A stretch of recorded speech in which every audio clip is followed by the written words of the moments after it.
So let's go to our next speaker, well-known, quite renowned trainer and speaker.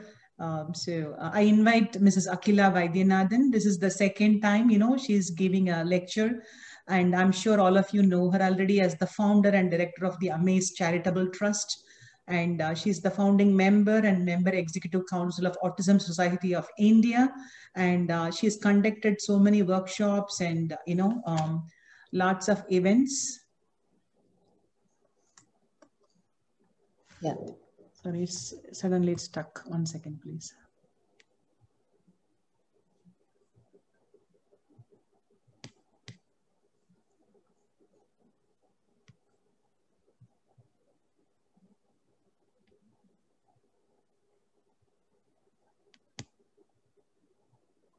She's the master trainer and facilitator in a number of workshops, training programs, and she's an invited speaker for so many national and international conferences and symposiums. She's a resource person at Asta Foundation for Human Learning, and she's a facilitator and counselor in Antara, the Space Within, and she has won Exceptional Women of Excellence Award by the Women Economic Forum in Jan 2020. Real Hero Award by Rotary District, and Golden Women Award. It goes without saying you are an asset to Project Marlai. And out of all, I am so proud to announce her as the parent of Nishant, who's a 25-year-old with autism. And he is actually, he's helping other children in so many ways, So in addition to which, she comes as a psychologist. Even though she worked as a software consultant in the IT industry for more than 10 years, she switched her profession to psychology and special education. She got trained in the field of autism. It's so wonderful to have you here, Akila. Over to you. Thank you so much, Dr. Shanti. It's a privilege to be here with Project Firelight once again. And really commend all the efforts you're doing to reach, empowerment of teachers and parents and families at the grassroots level. So happy to be associated with you. Dr. Sudhakar, it was really wonderful listening to you, and some golden points like the 3 C's and the innovative, transparent mask, a lot of takeaways from your speech. And and the best of all, where you're talking about as a professional, empowering the mother, taking inputs from the mother, transparency in the therapy centers, things that me as a mother always has, fought for, advocated for. Hearing it from a professional, it's really heartening. So thank you, sir, for that wonderful speech. So today I'd just like to share from my own point of view as a, as a psychologist, as well as a parent, as well as a person who works primarily in our center. We work with children with autism. So that is where I'll come from, though many of the strategies may, sort of apply to all children and adults with disability. We primarily, we work with adults with disability, but we also have an after-school program for children between the age of 5 to 15. And we're quite happy that during the pandemic, we were able to reach out to almost all our students and even more students in the online mode. So we never stopped really working. And even our older vocational trainees, they were doing the products from home, and we were able to sell a number of their products. We also conducted a number of webinars to empower parents.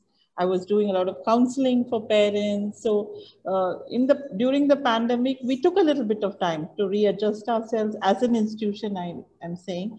But luckily, we were able to go on and not shut down. And that also meant that we protected the livelihood of our staff also. So quite happy, because it's been a year. I felt like just, thinking in retrospect what we've been doing. So here, I just want to talk very briefly. I think Dr. Sudhakar has gone through a lot of the points in general. I wanted to talk about what are the stressors and sort of what are the red flags, you know, how to identify that your child or a person, a parent or a caregiver is stressed out, and then what are the coping strategies we can do for the child and for the parent, as well as looking at the brighter side of what the pandemic has brought, you know, overall a little bit. And also now that, you know, in India especially, the numbers are coming down, what maybe we need to keep in mind while we are transitioning out of the pandemic.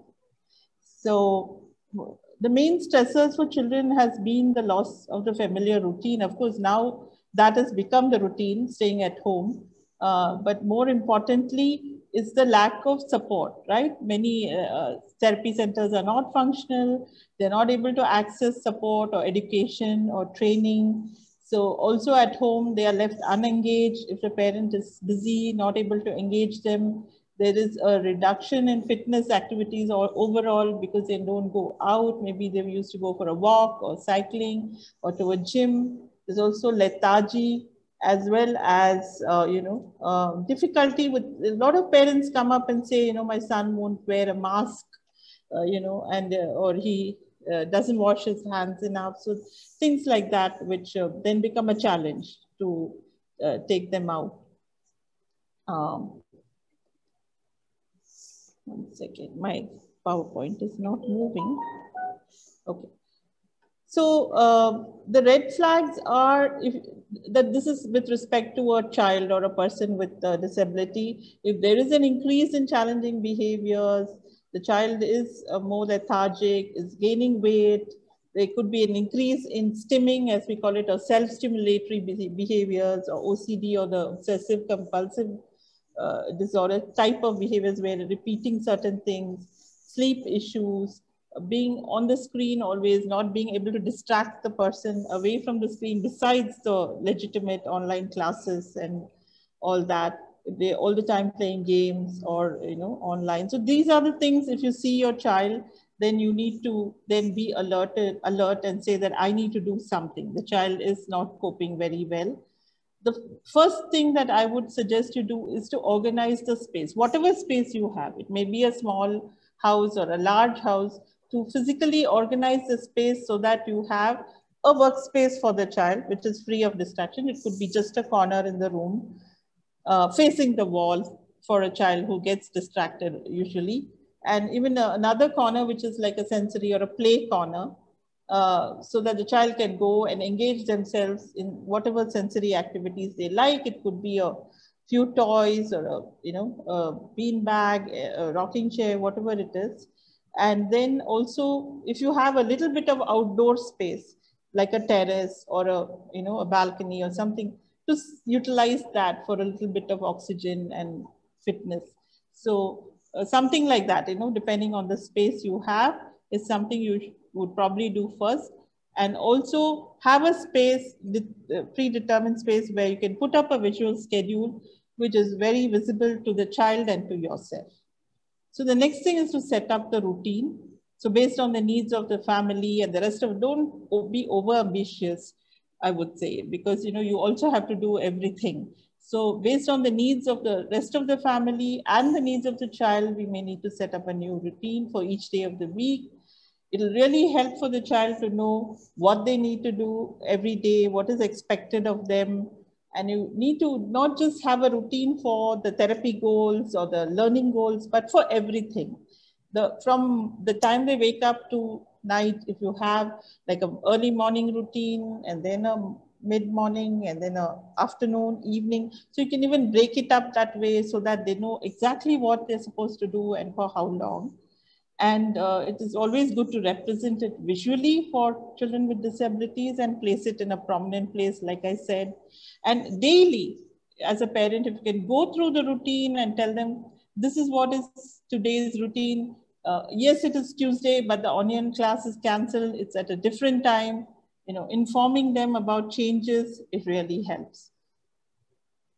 And have strategies where you can do a lot of fitness activities indoors. You could do stretching, you could do yoga, you could do ball-based exercises. There are a lot of YouTube videos available for these, So you could pick what, according to your child's age and ability, pick some activities, brain gym exercises, music and movement, maybe dance aerobics, they like into that. Even just based on your steps at home, you could devise some safe exercises. If you can, maybe you can install a stationary cycle, walker, or treadmill. You could do weight training, so that their upper body strength is maintained. And, of course, as doctor said, the healthy, nutritious diet is very important. And also to have a behavior management plan. So when we are faced with challenging behaviors, we often tend to react to that. So rather than that, be proactive, have, some strategies which we teach them ahead, like breathing or counting or whatever they need to do when they are getting a little restless, to train them continuously for that, to be very clear with the expectations, as I said, using visuals, having a sensory diet, that is giving them breaks ever so often from the tasks so that they can reorganize their body and get ready for the next activity. And everybody in the family to be on the same page in terms of the behavior management, because if the mother has a certain set of rules and then say the brother does something else, so then it doesn't work out, because they're all in front of each other. So everyone follows the same rules and everybody enforces the same rules. And also whenever there are challenges or, there are red flags that there's going to be a meltdown, then you manage the, consequences and the triggers. It is called, ABA or ABC. So by managing the consequences or the triggers, we try to keep the behavior under control. This is like a small tool again. They call social stories. I'm sure you're aware of them, where we can put down a bit of visuals and a few simple sentences so that they understand what is happening. So this is a story about staying at home. So for any of the changes, you could just, just create, this is just created on Microsoft Word. So you can just create a page with a story and then, read it out to them. The other thing is to redefine the skill goals. So while we were, before the pandemic, we might have had a set of goals that we wanted to achieve with our child. And that was given the fact that, we were going to a therapy center, we were guided by a professional, and or they were going to a particular school. Now we can redefine those goals. We can take it at their pace. Old things can be practiced. We can check out, where the gaps are. In the case of very young children, we might need to maintain the therapy goals because it's a developmental age. So we might need to get online consulting from their therapists. It's best to go with a therapist who knows the child well. So I would suggest that. In the case of school-going children, if they can cope with the online classes, well and good.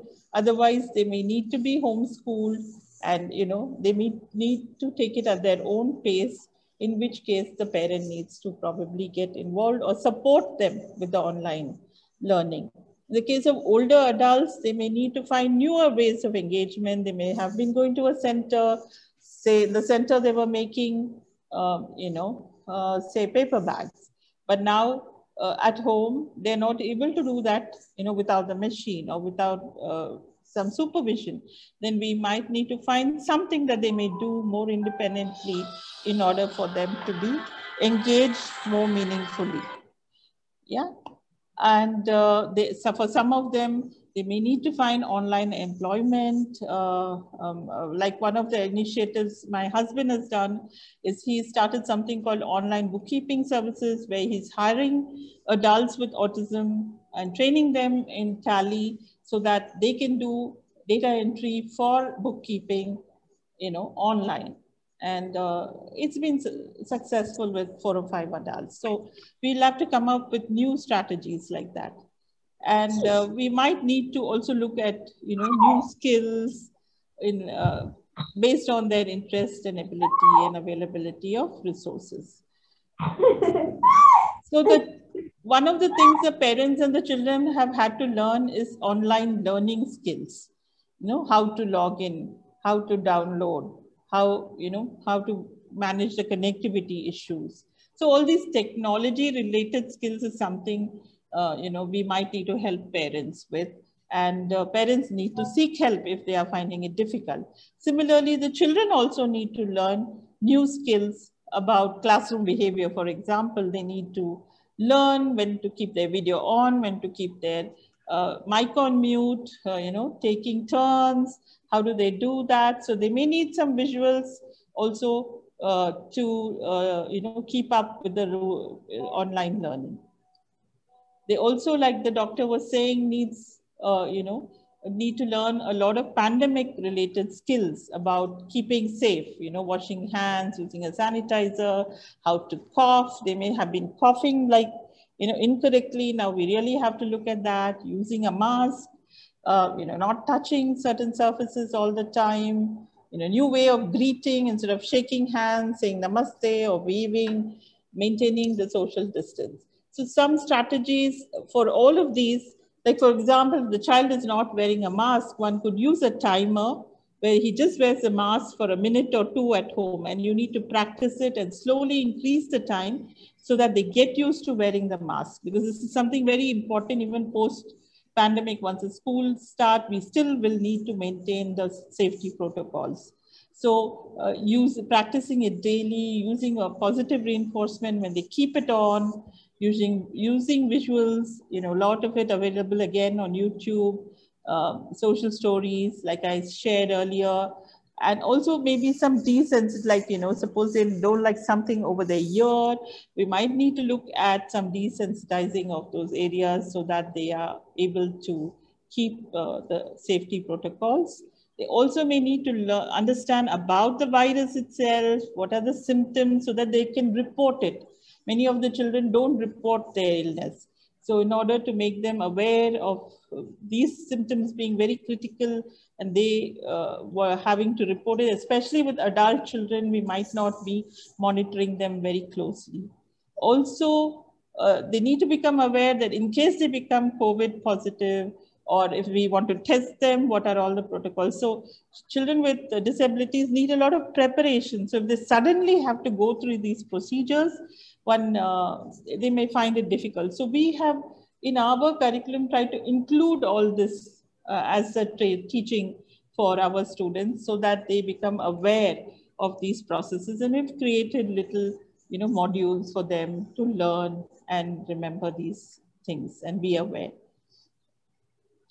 The positive thing is that now we have time now at home to focus on a few areas, especially, for example, independence and responsibility. Since they're at home all the time, we can really look at their daily living routines like brushing, bathing, toileting, etc., dressing, and help them to become more independent. We can also teach them to help us with the household chores. So they become part, they're not a problem, but they are going to be part of the solution in these difficult times. And they can learn new skills, cooking, baking, which later on, even housekeeping, can become a vocation for them.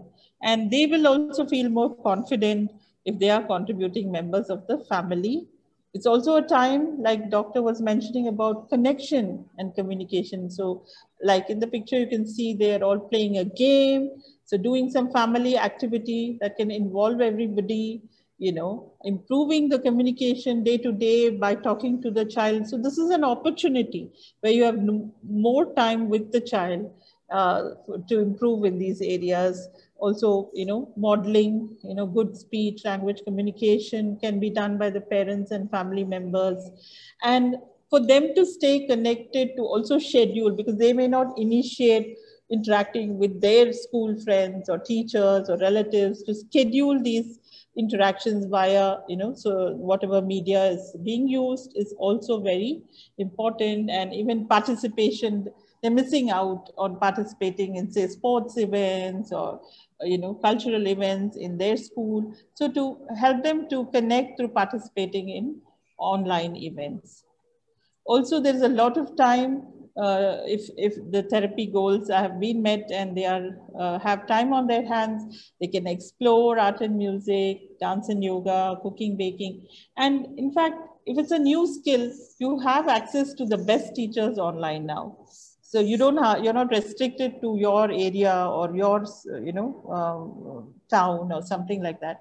You can really connect with somebody across the country and learn new skills. And there are a lot of online platforms to share and curate these talents. Like, I've mentioned a few there, like Art Sanctuary had an online art exhibition where, the artworks of persons with disabilities was displayed and sold for the first time. In fact, my son's art was displayed, and he is not a big artist. In the pandemic, he's always been interested, so he spent a little more time. So one never expected that. So you have this avenue to explore a little more because of the time available, as well as lot of other platforms for sharing other talents like dance, music, etc. Coming to the parents, of course, it's been a stressful time juggling all the responsibilities, juggling the needs of everybody, lesser help in terms of, household help, therapists, trainers, no respite, space issues at home, money issues. So the red flags are if you are feeling irritable, angry, anxious, depressive, yes, you are going on, you need to get help. You may be getting into fights or relationship issues with other family members. You feel burnt out and fatigued, unable to focus, complete a task or attend to a task. You're having sleep issues. So these are the common mental health issues parents face. So some of the strategies I've shared over here, where you break the work into manageable chunks. You've got to prioritize, choose what you want to do, into what is important, what is urgent, and organize space, time, work, and chores. It really helps. Taking small breaks. You may not be able to take a long break, but you can take small breaks. As the doctor mentioned, fitness, health, and nutrition of the caregivers is also very important. Mindfulness and meditation does help. If possible, to pursue some hobby that you left behind, like art. I started doing things with my son. I started doing brain gym with my son. I started going for a walk with him. I started doing art with him. So, it was kind of a space where I could, also help him to discover new things and maintain the routine. And I could also pursue what I liked. Also, preparing ahead, for emergencies help, because during the pandemic also you could have an emergency. You may need to go to the hospital. You may have other seniors at home, or the disabled person, like my son had to have a dental procedure last month. So one had to be prepared financially and medically what we need to do for this. And in case you have a child with really high support needs and really not able to manage, and people are not, it's not safe for somebody to come and go, then strategy is to have an in-house caregiver for this period. Please do seek mental health support. Parent groups, as the doctor said, is the best.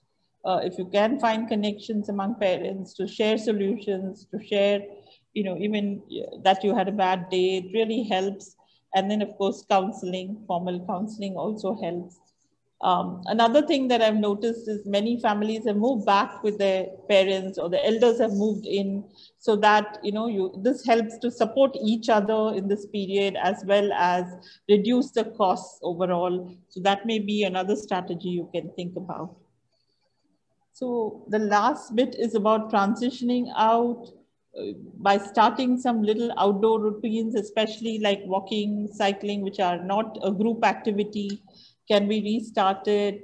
I think therapy also one-to-one in a safe manner can be restarted. We've started like once a week.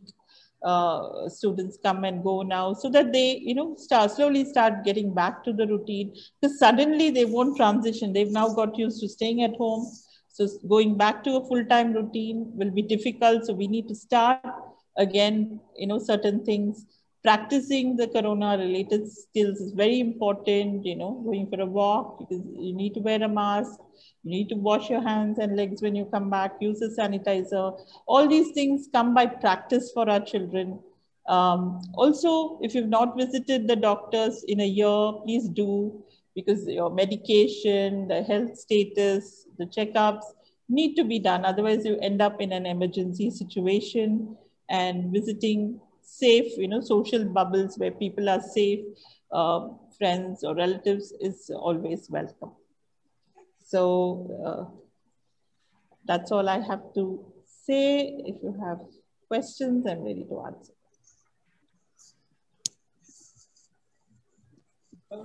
Thank you so much, Akila.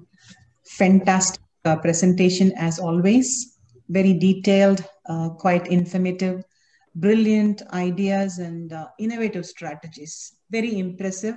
I'm sure all listening